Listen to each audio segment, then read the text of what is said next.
Henry was complaining earlier that he had to follow Judah Folkman. I think following Alex is even a tougher gig.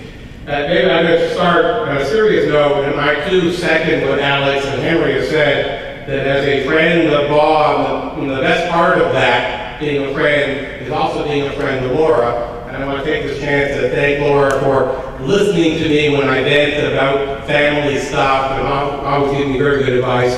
She's a very warm and important friend in my life. Now, unfortunately, Laura is here, and maybe even more unfortunately, Bob's mother and kids are here. And so I really can't tell you the story about that bar at the controlled release meeting in Fort Lauderdale with the mud wrestling. But I can't tell you that story. And I can't tell you the story about the summer students that Bob was interested in when he was a grad student, his maybe third activity when in the Fulton lab. But so I want to tell you those stories, but I have other stories for you. And these, I'm hoping these slides, if they work, will help me tell that story. Just wait. So I have to admit, I'm going to start though by taking issue with something that Henry said last night, and maybe Judah seconded it as well, and that Bob was the best student in chemical engineering at MIT. And since Nick and I were also students at the same time, I wonder if that made us chop liver.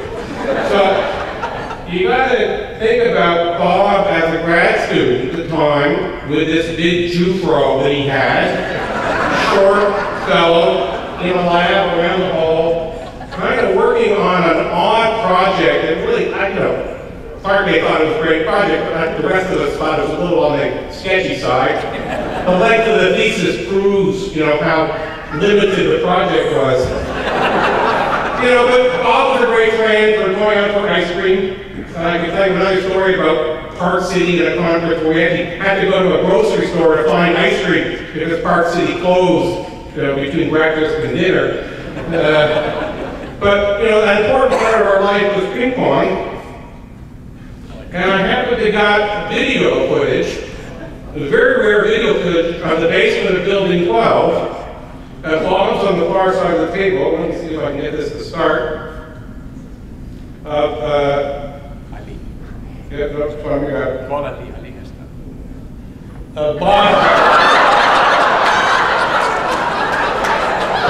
Ping pong.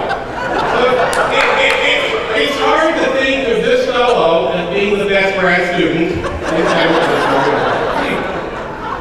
And so, really, it wasn't at that time. You would not have predicted this dinner 30 plus years later. And so the message to all the grad students in the audience is it doesn't really matter what you're up to now if there's no correlation with your success later on. So the start of Bob's career was a little tough, and so getting research money was always a bit of a problem. But as you know, he was eventually successful. And so there is a problem because most of us, I think the term today was mere mortals. Don't have a lab room with 60 people in it. Don't have 880 publications and 150 patents. So, we have fewer papers, fewer patents. 550 patents. So if you do the ratio of patents to the number of students, it actually isn't that big a deal for a Belanger lab. And so what I was able to learn is that there's a whole bunch of patents that Bob has made that have never really been that successful. And I want to show you some of those patents. So some of them is the controlled release chocolate implant. The other related to having a family, and you realize, having kids is great, but you should be able to put them to work.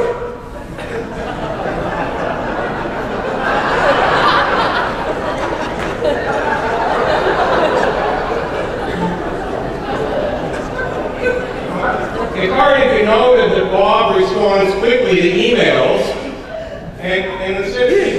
working. And so this is, a bit of a problem for Laura because there's always a FedEx box around. And it's, Bob's supposed to be taking care of the kids. And so Bob has invented some novel technology for thermally reversible materials, electrically reversible materials.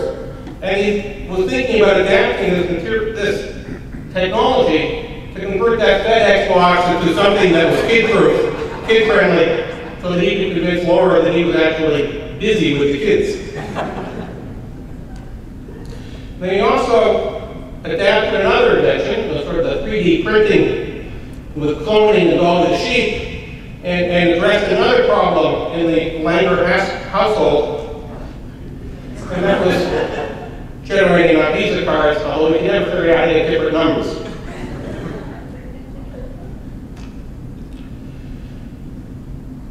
So Bob was telling me yesterday about his experience in a boat at the cottage, and he was telling me that I didn't know this story because I was able to get some rare home videos of Bob and the Langer family. Now they're a little grainy, and so you have to sort of, I have to assure you that this is really Bob.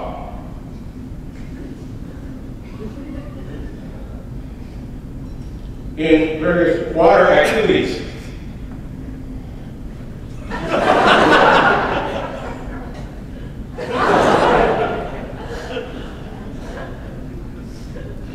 And so, Bob is a great friend to all of us. Through his generosity and his enthusiasm, and as one of my assistants who's from Newfoundland would say, and I think it's probably an Irish expression, that Bob's a bit of a nerve on a stick. And it's that enthusiasm that actually excites his audience and makes a student visiting him, wanting to work with Bob. And sometimes it's not always well placed. And so I have this one more video, and I have to kind of just make one caution on it. And I have to assure you that as far as I'm concerned, this is a good representation of Laura, but I also need to assure Bob that I have no first-hand knowledge.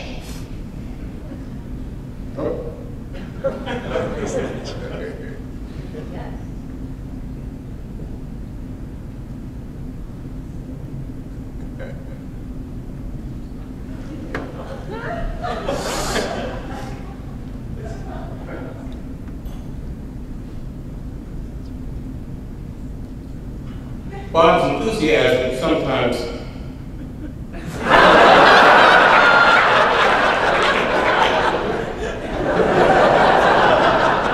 Thank you very much.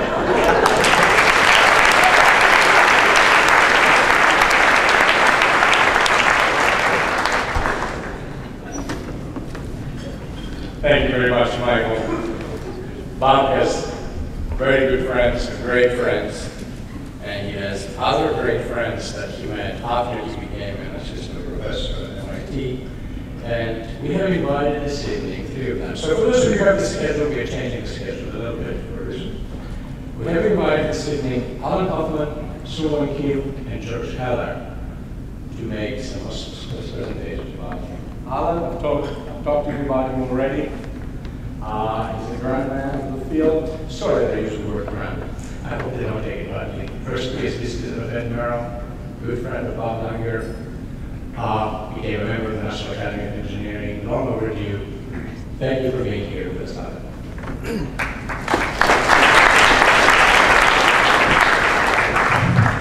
Thank you. There's so many hard acts to follow that I'm actually not going to say too many things that are very funny. Because first of all, I am not one of Bob's students. I am not one of Bob's postdocs. I'm not even a co-author with Bob on any article. So what am I doing here? Why am I here? I'm here because I love that guy. I love Bob Langer for many reasons. I love and admire him, and I have loved and admired him over many years. I've been a professor. I taught my first class at MIT in 1955. So it's over 50 years that I've been teaching. And I try to be a good professor. I try to be a good research supervisor. But my role model is Bob Langer. He is the ideal role model, the ideal mentor to his students, the ideal friend to his students, his friend to his colleagues, supporter, generous. He's a person you can only love. I've never had any negative thought. I've never seen him have a negative thought. And even though I'm not related to him, I really am, in some senses, a little bit related. I got a slide up there. It's on here. Now what do I do to get it on there? Just click. I did. Okay. Can we change this, please? Oh, there it is. Okay. So, as I say in the slide, you may not realize this, but actually you know it now. I was Ed Merrill's first PhD student. And since Ed supervised Clark Colton, who was over there, who we've seen, who is Bob's PhD student, Bob is my academic nephew. So we are related. So I should be here because I'm a relative of this family. And another proof of our being related is seen in this next slide. And this is my son David on the left and Bob on the right. And I took this picture because at a time when they both kind of had a nice hairdo, they're both weightlifters, and they had a similar build. And I think somewhere in my gene pool, I would like to hope this anyway, Bob, that there's a little bit of your gene pool in my gene pool. So that's why I think we're related. And I really want to wish you the very best of the next 30 years, congratulate you on your first 30 years. I am proud and really deeply touched to think of you as a friend, and that's why I'm here. Thank you.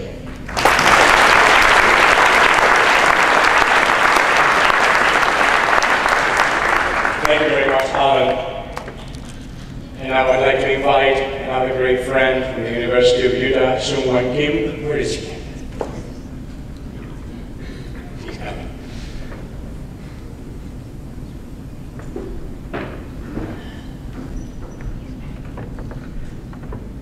I'm very pleased to be here today. Actually, I met Bob in 1979 in New Orleans, CRS meeting.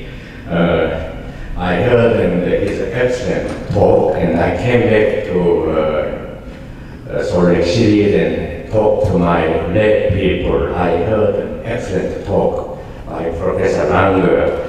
Then you have to read his paper. And then next I told them, I don't forget this. Professor Langer talked without microphone. He could be an excellent opera singer. Bob is the most impressive person all in my life. And Bob is really a historical man. And actually, my first slide is the picture of Bob Langer and published in Time magazine in 2001. I never seen one person, one page picture in Time magazine. It's the first time I saw it.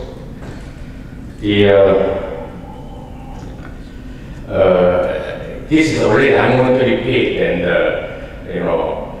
Bob had actually 20 job offers from oil industry. I saw this in Time magazine, but he turned it down and joined Professor Volkmann's lab. Then I made a few slides for Raymond about Bob did. Bob created a three-dimensional matrix honeycomb which allowed a slow release of macromolecule. That's the first work, macromolecular delivery. And then important thing is, you heard this from Henry Graham, 1986. And they designed Einstein, the chemotherapy work for slow release anti-cancer drug. this is very important work in the delivery research. And then also Bob worked in some engineering aspect of drug delivery and drug release rate and ultrasound, electric pulse or magnetic field. And then Bob's team has developed an implant pharmacy on a chip. And this is the chip story was covered in Time magazine. And then the important thing is in the tissue engineering, and Bob opened a new field of tissue engineering with Joe McCarthy, and Bob used tailor-made polymer to build tiny scaffolding that can be implanted in skin, cartilage, liver, and other cells. Okay, then this is all and important aspect about, and you heard all this story already, and I'm not going to repeat it. And then Bob received over 140 major awards, and then many important awards from Draper Prize, and then Albany Medical Enterprise, and the important thing is that Bob is one of the 8 National Academies member, and he has 3 membership: Institute of Medicine, and National Academy of Engineering, and National Academy of Science, one of the 8 in the US. And then this is many important magazines covered in the Bob's story, and most of you know and these stories. And as an educator, Bob has trained many excellent scientists, like many in this audience. Bob is very generous to co-workers and collaborators. He shared his great achievement with his co-workers, and Bob is a true mentor. And Bob has many and close friends, and close and long-term friendships are high priority to Bob, and he cares his friends and very well. And Bob will continue his super productive life and in the future. And this my last slide. This is the party, August 29, 2048. And Laura's friend came and asked Laura, "Are you sleeping with your husband?" Laura answered, "No, he's only publishing papers." Okay, congratulations, Bob, and your 30 years and great performance. I think it will be recorded in American history, I think. Thank you very much.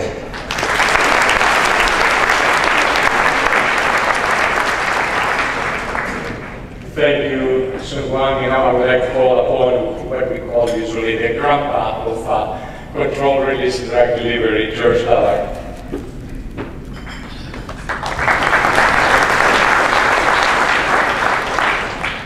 I'd like to share with you the first time I met Paul Langer. In 1976, at a conference that Dean Lee put forth in Philadelphia, with both speakers.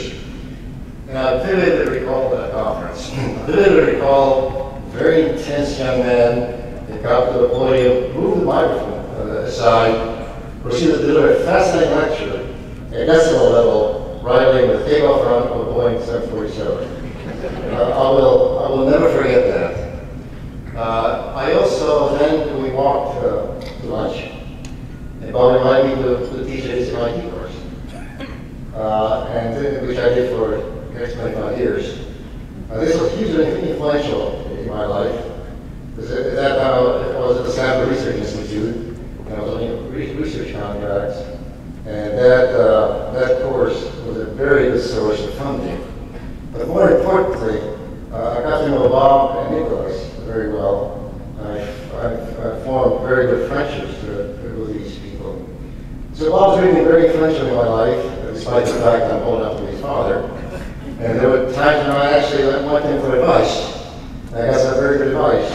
Bob is wise beyond his years.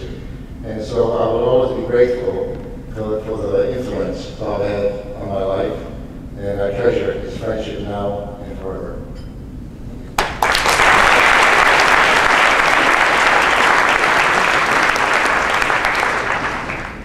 We're passing to a part of the evening that you all expect. I've selected 6 of his former PhDs or postdocs, and I'd like to invite all of them to come together to the podium and address Bob appropriately. So I'd like to ask Howard Bernstein, Catherine Urey, Joachim Kahn, Ron Siegel, Alice Redelman, and Avi Dong. I would say that David Edwards, unfortunately, is in South Africa tonight, but he sent me a beautiful DVD that we're about to play in a few minutes. I'm probably in the middle between the presentations, so please need to know.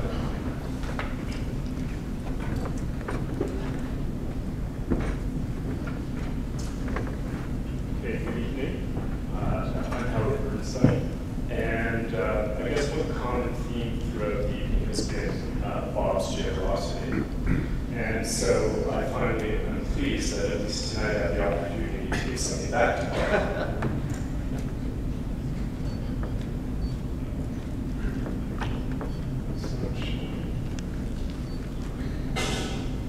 Please change over to the computer. So tonight, I'd like to talk about everything I learned from Bob, and here are some pictures of Bob. And tonight in my presentation, you'll see many photos of Bob. Now, but the one thing I can say is the face remained the same. He looks exactly as he did when I met him 25 years ago.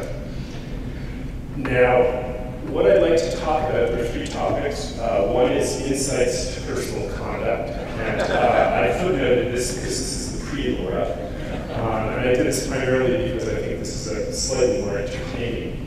I'd also like to talk about some insights to scientific research, and then a few closing remarks.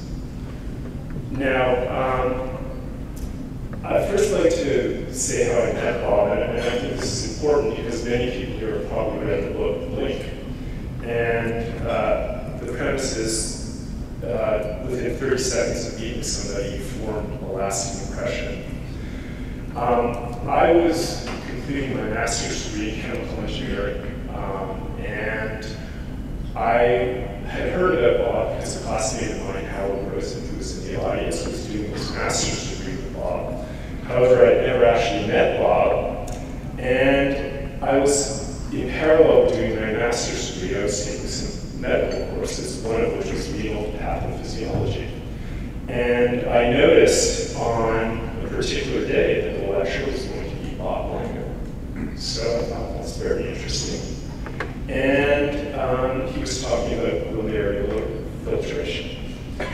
So I showed up at the class, and the class was supposed to start at 9. 5 past 9, there's no sign of Bob. 10 past 9, still no sign of Bob. And then at around 11 past 9, this young dynamo runs into the classroom. And a few things were apparent. He was incredibly young. I was all of 23 or 24, and he didn't look very much older than myself. He had a very large head of hair. And he was wearing a blue polyester blazer. He had a tie which was very askew and was probably the worst knot I had ever seen. But I think the thing that was most interesting and was certainly noticed by everybody in the class was, I guess, in his rush to get to the class, because everybody knows Bob, he's not an early person, he didn't tuck in the front part of his shirt. So he really didn't look presentable, at least to a class of 35 medical students. Now, I don't expect you to take my word for what Bob actually looked for in those days, looked like in those days. And again, you've seen some of these pictures, and again, on the right-hand side, you see Bob with his afro. In that photo, he sort of has the Saturday Night Fever look, with sort of John Travolta-ish. And on the left-hand side, you see Bob with bell-bottoms, his sunglasses. And again, this is pre-Laura, and I really, and all of us who knew Bob before Laura, must must thank her for taking on the monumental task of re-engineering Bob. So, now, a few people have mentioned, including Bob Woodhart, the famous Pinto, or the death trap. So this is an artist's rendition of Bob's car in those days. If you ever drove in it, you knew you were taking your life in your hands. It's a good thing we didn't have cell phones or Blackberries in those days. But the car was fairly beaten up. Bob, even though he did have an apartment, he did carry all his worldly possessions in the automobile, including the gym bag, which contained not only 5 days worth of soiled gym clothes, but newspapers, manuscripts, everything you could ever think of. Probably hundreds of parking tickets, which Bob accumulated because he never had a legal parking spot when he would go to the Enders building at Children's Hospital. Now, the other interesting thing about this automobile, it was very distinct, and if you notice in the title, it was very useful as a tracking device. And the reason I say this is, in those days, Bob was single, very handsome, successful, young MIT professor. And so he was certainly somebody that everybody was very interested in what Bob did for extracurricular activities in his spare time. And it was very easy to sort of monitor what Bob was doing, because whenever you would go in Cambridge, Brookline, or Somerville, this is a one-of-a-kind automobile. So if you would see it in a parking lot or on the street, you sort of got an indication of who he was socializing with, or what restaurants he was eating at, or a variety of things like that. So it was useful as a tracking device. The other thing that you learn very quickly when you work with Bob is you didn't have a sweet tooth or an appreciation for rich food. You very quickly developed one. And these are some of Bob's favorite hotspots. Unfortunately, Toscanini seems to have been lost from the slide, but some of the local dessert places, Rosie's, Harold's, and some restaurants, Guia, Notre Guia, are places that Bob likes to go. So if you ever wonder why everybody in Bob's lab looks very slim and athletic, it's because to maintain their weight, because of the things you eat there, you have to do a lot of exercise. Okay. Now I'd like to focus on what I learned as a graduate student, and this portion of the talk relates to how to conduct scientific research. And it's a multi-step process. And the first part is actually doing the work. And I remember experimentation, and a lot of the work that goes on in Bob's lab is in very unique areas. So you may be doing this type of work for the first time. And I remember the guidance that I got from Bob in doing experimentation is, when you do the first experiment, don't be discouraged if you get 10 or 12% the first time. Because the next time you're going to do it, the result will double. So you'll be able to say, for example, if you started at 12%, the next time you do it, you'll be at 24%. And fine, you'll go ahead and do it again. Before you know it, you're going to double that again. You'll be at 48%. Then you have to do just one more experiment, and you're going to double it again, and you're going to be at 96%. And then essentially you've completed what you need to do. You're there because you're at 100%. So this is the first step of the process. The next step is to file a patent application. So before you can do that, you have to collate the experiment or experiments. And then the next thing is to call the TRIA and file a patent application. And I have a photo here. The TRIA is the person on the right-hand side. And when Patria is not raising Piedmontese deer, she does practice as an intellectual property attorney. Now, the other key thing about filing patents is you have to cover every possible embodiment, even those not even remotely considered at the time of conception.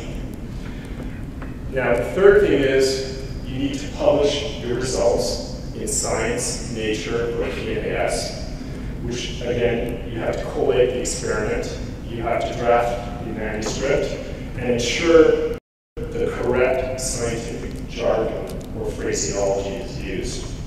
For example, here's a list of the preferred vocabulary or terminology to be used in manuscript, and I apologize, this might be outdated. It's 25 years or so since I've been in the lab, so certain terms might be out of vogue. But things such as innovative, revolutionize the field, novel, that was a very popular word in my days, unique, major impact, groundbreaking, phenomenal, first time ever, best in class, never been seen before. These are words which must be peppered throughout the manuscript. Now, the second part of publishing results in Science, Nature, or PNS, you have to submit the manuscript for author review. It can be a lengthy process, so you should anticipate anywhere from 50 to 25 review cycles. But this is the key feature. The key thing is to line up the reviewers. This really makes or breaks whether or not the paper is going to get published. So, many of the people in this room have been reviewers of papers, so you know who you are. And this is a list of, not intended to be exhaustive, but many people who have been reviewers for Langer Lab papers. And I want to point out there are people from all walks of life. There are people from all the top universities, from the physical sciences, the engineering, entertainment industry, sports. There are a lot of people. So you know who you are, and we want to thank you for the job that you've done. And once you've lined up the reviewers and you get your paper accepted and you've made your big splash, the next part of the process, you have to start coming. So the first thing you do is you call Terry McGuire, our extensions, draft the business plan, you incorporate and close the seed round. You enter the startup phase, and then you go to liquidity where you either sell the company or take it public. So, and in conclusion, what did I really learn from Bob? Work hard, think positive, think outside the box. Don't give up because things will always work out for the best.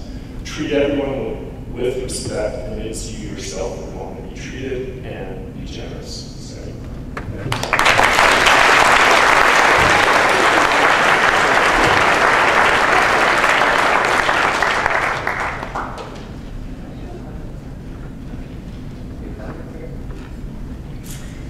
well, again, thank you for the opportunity to share at least a few words here.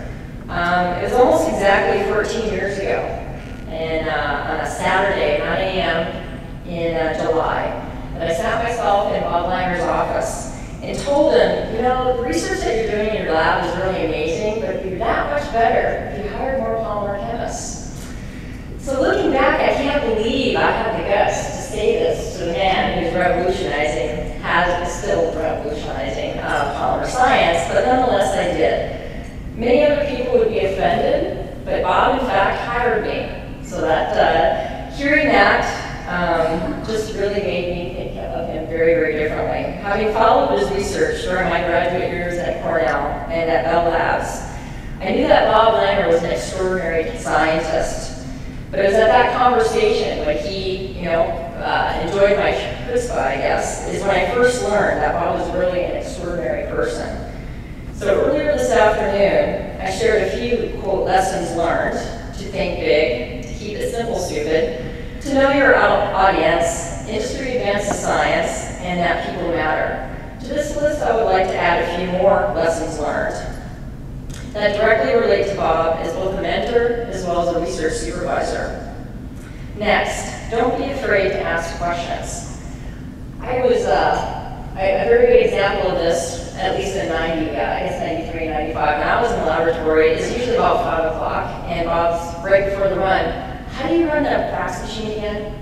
And he'd run through the lab. And I think a few years later, I realized, what's my email address again? And I realized I had a post-it note on your door. So you remind yourself with I thought that was very cute. Another lesson is that science is enhanced by social experiences. And I learned at the Langer's Labs that softball is good for the soul, and it's also good for science. And I also learned yesterday that sangria is also good for the soul, and also good for science. Next lesson learned is that you can still be a very successful scientist. And that was very, very powerful for me. The next on the list is no idea is crazy. He would allow students to pursue anything that they possibly could imagine, but always thinking about a fallback position. And that's, again, still very powerful for me as a professor right now. Second to last is to make time for everyone, whether that means walking him to the restroom or walking, and Alex, I can't tell the rest of the story from this one time, and you're gonna have to finish it for me. My experience was walking Bob down to the car or walking him to another meeting, but there's always making time to at least address some of the issues. Then lastly, from my top 10 list is to be accessible. And many people think of Bob, I think, in terms of accessibility, in terms of the cell phone, in terms of the BlackBerry. We've heard about this a lot. But I think of accessibility, I apply another definition. The example that I give is after a couple days at MIT, where I was referring to Bob as Professor Langer, Dr. Langer, or Oh Exalted One, he finally gently insisted, please, call me Bob. And that takes a lot of confidence. And that is very, very generous. And that just is really summarizes everything that I feel about this man. So again, thank you, Bob. It was wonderful, as I said before, to be a part of this family. Thank you.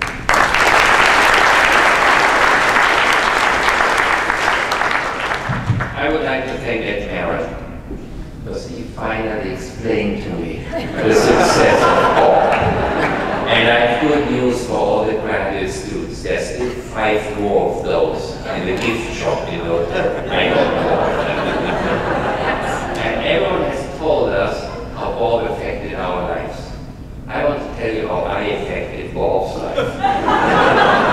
Coming from abroad, the one thing I knew about America is that they have great steaks here.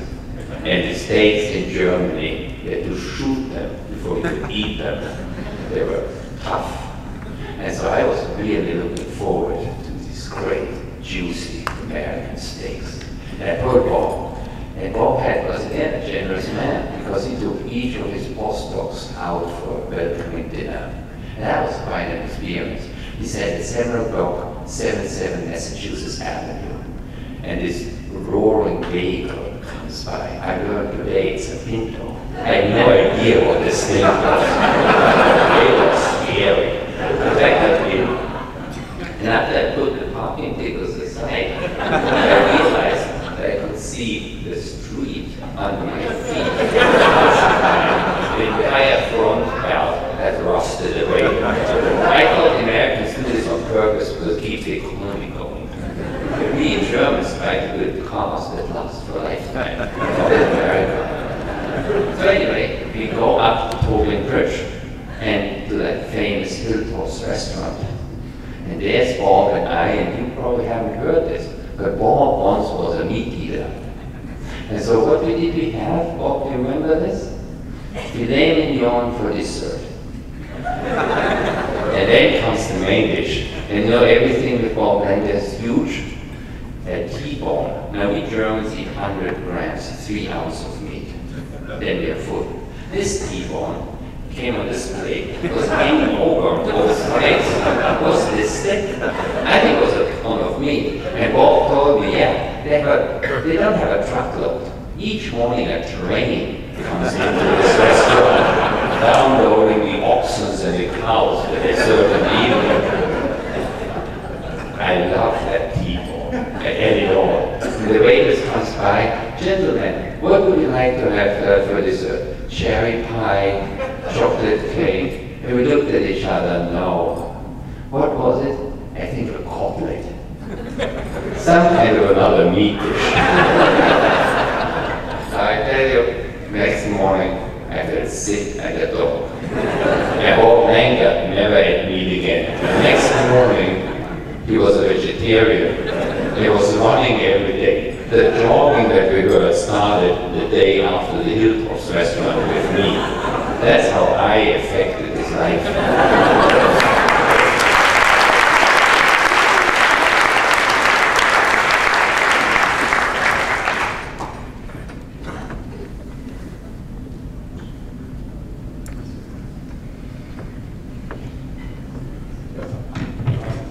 I actually started off in Bob's lab before I think Bob's lab would be identified as this huge 60-person empire. And in fact, when I joined, you'll see that there were about maybe 7 or 8 of us in the lab. Bill Ryan and Howie Rosen actually were just finishing up their master's, as I recall. Rajan Bawa had another year or so. And there were a sort of maybe 2 or 3 of us who were pursuing our PhDs, Larry Brown and Elsa Edelman, 2 postdocs, Dean Shea and Bob Linhart.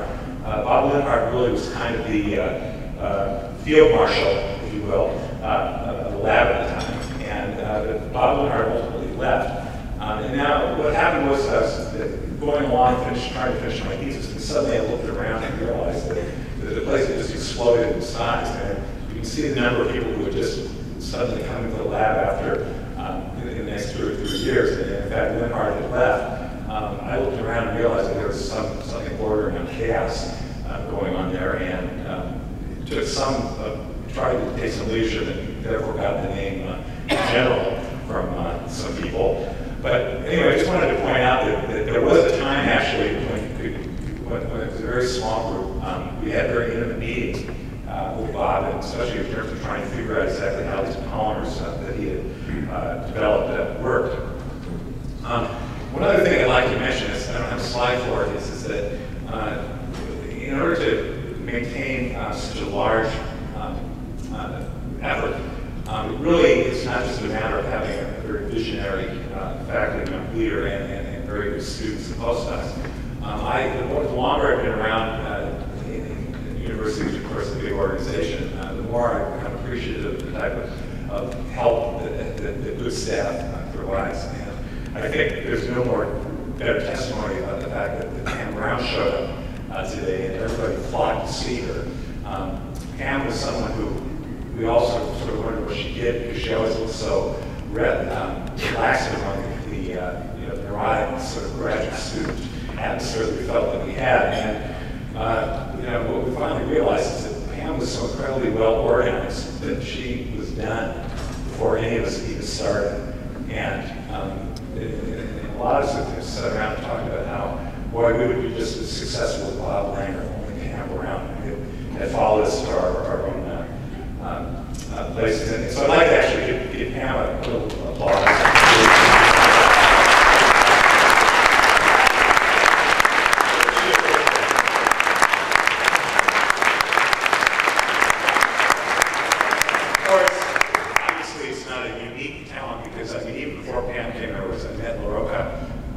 Who was very, very much of a character, actually, but she seemed to hold everything together, at least during the first years that I was there.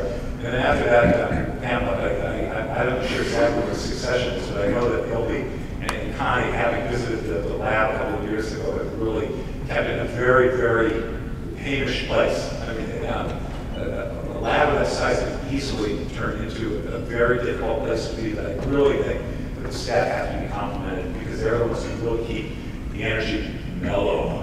So thank you guys. Okay, I'll say a couple more things. I went to Google Bob, and I found out that in addition to all the things that he's known for, he does lots of other things. There are other guises. You can see one that particularly interested me. He's at the Institute for Religion and Wissenschaft, their Ruprecht Karl Universität in Heidelberg. So he seems to be, I think it was Clark Holmes who said that he needs to play several places at one time. Finally, what I'd like to do is bring out some slides that Bob probably doesn't want to see them, but these were some slides that came out of Spy magazine, which was very popular about 15 years ago, where they were trying to show who looked like who else. It was called Separated at Birth. And of course, we had Sandy O'Connor, Ed McMahon. Yeah, for those of you who remember and don't know who these people are, Ed McMahon was Johnny Carson's sidekick. Dave Iacocca was president of Chrysler. David Bowie, Geraldine Ferraro. Geraldine Ferraro, of course, was Walter Mondale, who had Minnesotan's vice presidential pick. And then Mr. Spock and Sam Donaldson, who was an anchorman on ABC, I believe. So what about Bob? Well, who does he recognize? Who was he separated from? And a number of people came up to me and said, "Oh, I know who it was today." And so here are the suggestions that were made. First there was then there was this comedian. What was his name? I never heard of it before. Cora, okay.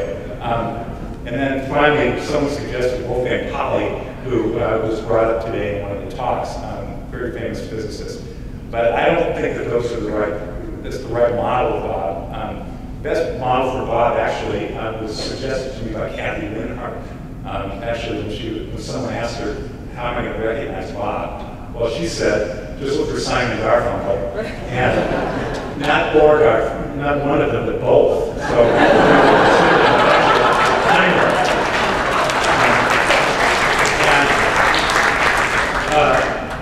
this was, of course, when there were a lot of members. So the real test to see whether or not this was a good genetic match is to see how they all aged together. You can actually see that Bob's done quite well. And I think actually he's probably looking more like Paul Simon than Garfunkel right now, but like I said, I think he looks better than both of them. The final thing is, I don't think that was enough though. Whoever cloned Bob or did whatever they did had to have some other element. And they probably were thinking about, they somehow got some of Thomas Edison's DNA and placed it where it counted. And that's what makes Bob. So that's my theory. I stand by it.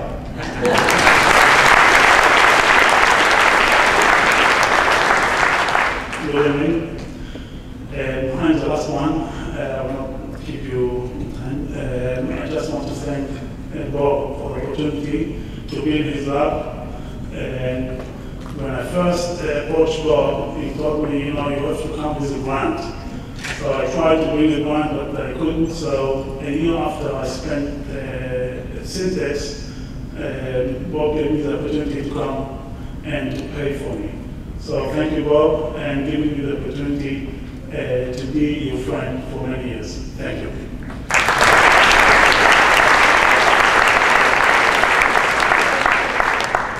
There is a wonderful former colleague who is going to be with us tonight, who has been a tremendous supporter and Ali, I need your help.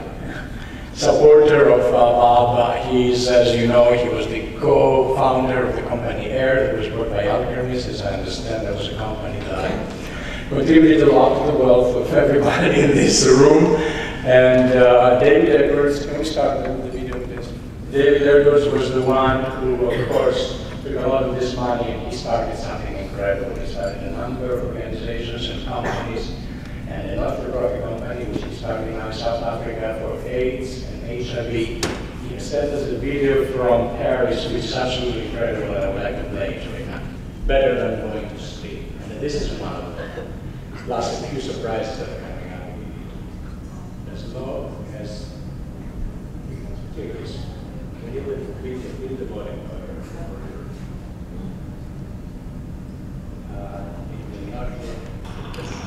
Many thousands of successful companies and harvest of international work that just didn't want to be left and talk about those kinds of things that everybody knows.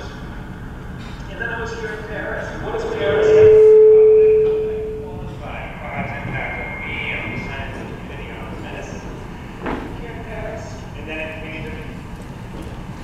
I thought it was good.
new administration. It's like France is still run by the Napoleon Code. So that's Bob. But then I thought more about it. It's like the blue was definitely not the right analogy. And Napoleon Bonaparte was a better analogy, but it was still not right. It's true that like Napoleon was as great as Bob is. It's true that he did amazing things just like Bob. But I mean, I don't know how to say it. The reality is that Napoleon, like, he killed people. Saved people's lives. It's really different. And you know what? Like Napoleon, he went to military school, and Bob, he's a scientist. So I came back to my son Jerome, and I said, Jerome, there must be somebody else here in Paris who could make us think of Bob Lang. I said, Jerome, who would that be? He's statistician. What a great idea. Gustav Eiffel. Eiffel was an engineer, right? Just like Bob, he came to Paris, just like Napoleon, just like Bob. Nobody wanted a tower. It was like a really pretty amazing engineering feat. Bob was pretty crazy here, and so they didn't want to do it, and he did it, and you know what? It became like the most memorable thing about Paris. This monument, like Gustav Eiffel, just like Bob. It's exactly the same thing that Bob has done with his career. You think about chemical engineering, you think about biomedicine, you think about Bob. And there's one other thing that makes Bob and Gustav Eiffel synonymous.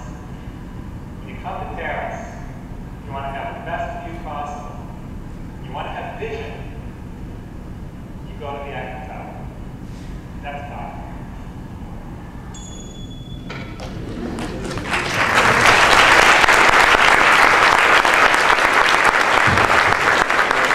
We would just start serving the dessert while we're preparing for the surprises, and I'd like to ask Laura Langer to talk about Bob as a family.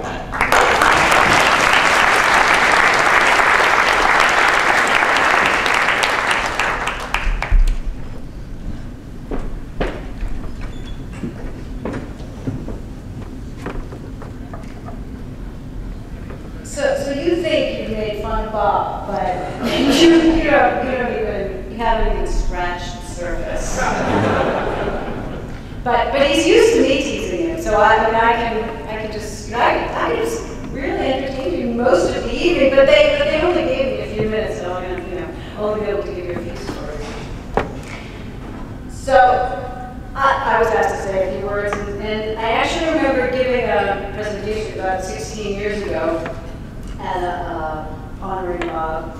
And I kept that speech in file because I figured, people told me it was funny then, and I figured, well, it must have some good Bob stories in it. So I found that speech because I had it in a file, and I thought, after 16 years, a lot's happened. He's written hundreds of papers, he's worked with hundreds of students. He gave baby Michael a sister and brother Sam. But the most impressive part of reading over my speech is realizing that actually Bob hasn't changed very much. And I think you've all found this to be true because he continues to be very hardworking and tremendously productive. And he's also incredibly loving and generous. He's very sensitive and intuitive.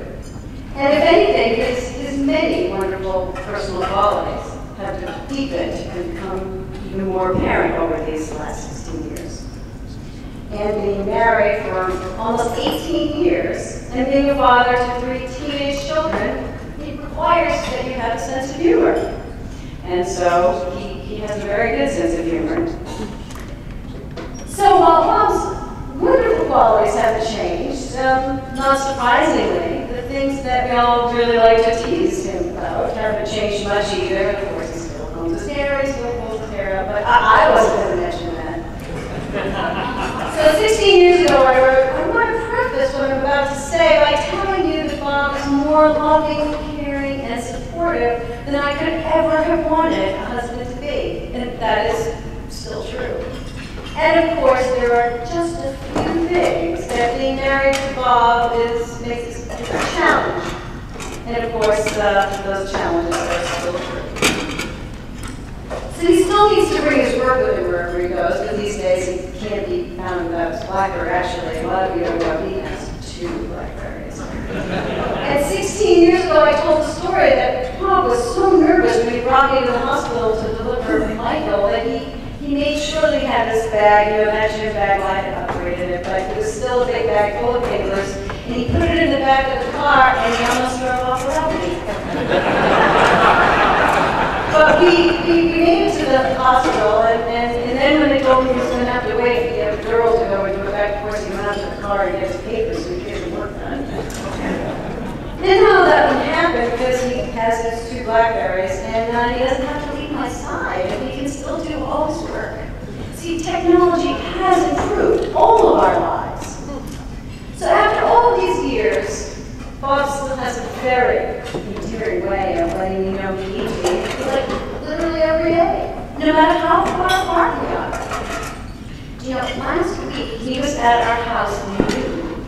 I was on the plane with Sam, and he called me and he said he couldn't get the door open to the house. He'd been working on it for 5 minutes, and I said, "Honey, which key are you using?"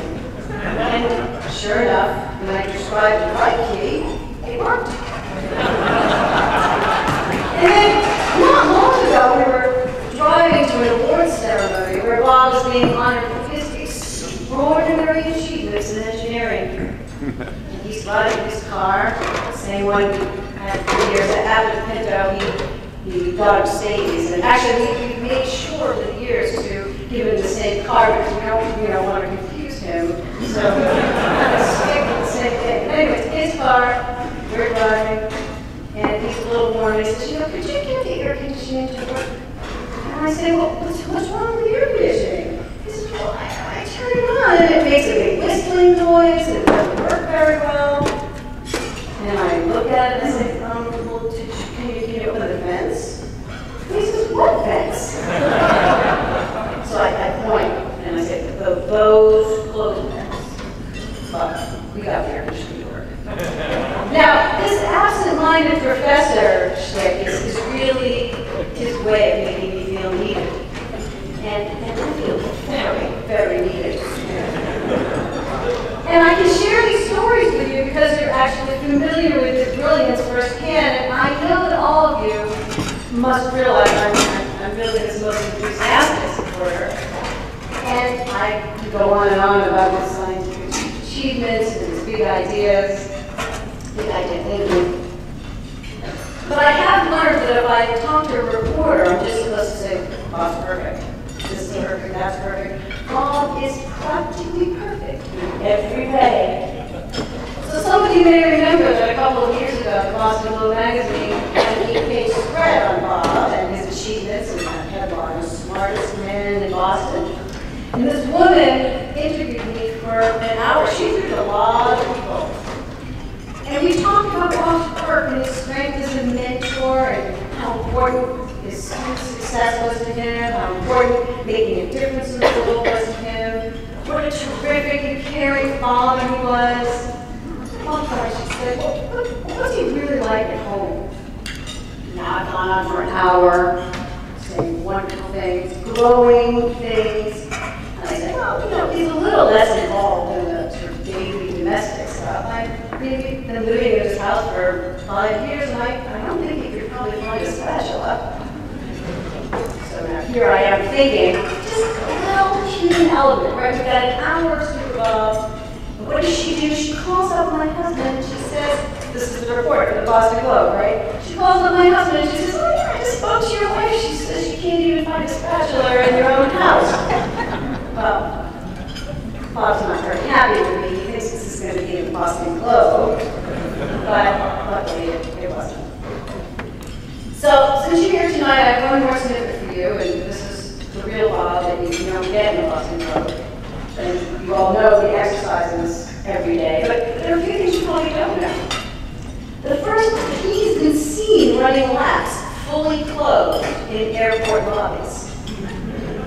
And he can get on the treadmill in black tie if he thinks he can squeeze in a couple of more minutes so he can get more calories burned. And you may not realize that he actually keeps a mental tally of the calories he burns exercising daily. so that he can have a sort of yearly average. And if you want to know how you rate on Bob's scale, you actually look at how fast he'll get off the treadmill for you. And he won't be off the treadmill until he gets to a good number that you remember his yearly average. And there's actually only one person in this room that he'll get off the treadmill for without waiting for that number. And it's not me. It's Jude Boatman. And I've seen it several times.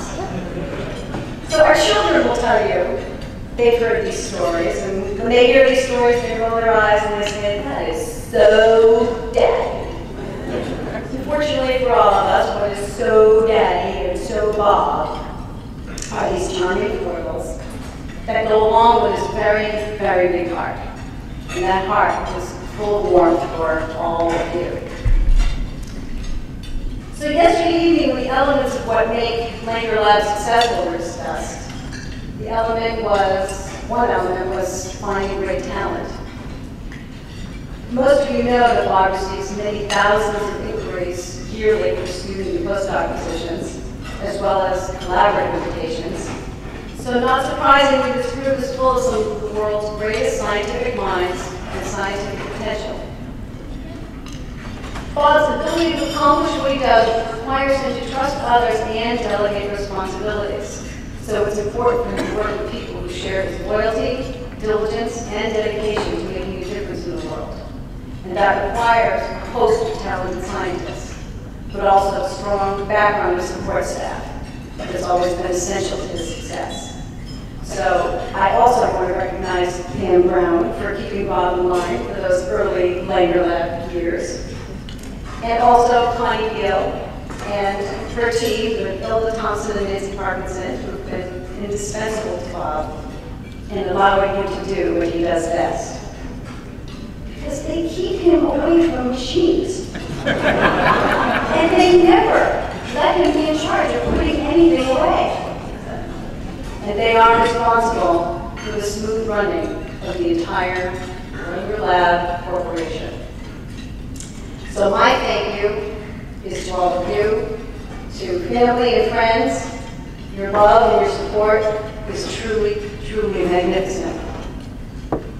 Bob and I often discuss how extremely blessed we feel to have had all of you in our lives, and I'm very proud to be married to such a wonderful man who has such amazing friends as all of you. I want to thank every one of you for being here, for him and for all of us.